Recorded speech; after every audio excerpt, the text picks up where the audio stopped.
আর মনি, তোমাদের দুই ভাই বোনের কাহিনী না আমি একটু বুঝতে পারতেছি না। আচ্ছা মনি, কি সমস্যা বলো তো? ওনাকে তুমি কেন 5,000 টাকা বেতন দিলা? তাহলে স্যার শুনেন, আমার ভাই বেতন পাওয়ার পরে আমার ভাবিকে একটা টাকাও দিত না। সে যে কিভাবে ছেলে মেয়ে নিয়ে সংসারটা চালাচ্ছে এটাও সে কখনো জানতে যেত না। এখন আপনিই বলেন, যে মানুষটা বেতন পাওয়ার পর তার ফ্যামিলিকে একটা টাকাও দিতে চায় না, তার হাতে কি ফুল টাকাটা দেওয়া উচিত? আসলে রশিদ সাহেব, এমন কি হয়েছে যে আপনি বউ বাচ্চাকে আপনি টাকা পাঠান না?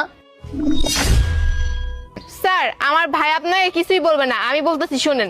আমার ভাই ডিউটি শেষ করে বাসায় গিয়ে অনলাইনে কি জানি জুয়া আছে, ওই জুয়াটা খেলে এবং কি সব টাকা ওই জুয়ার মধ্যে ইনভেস্ট করে।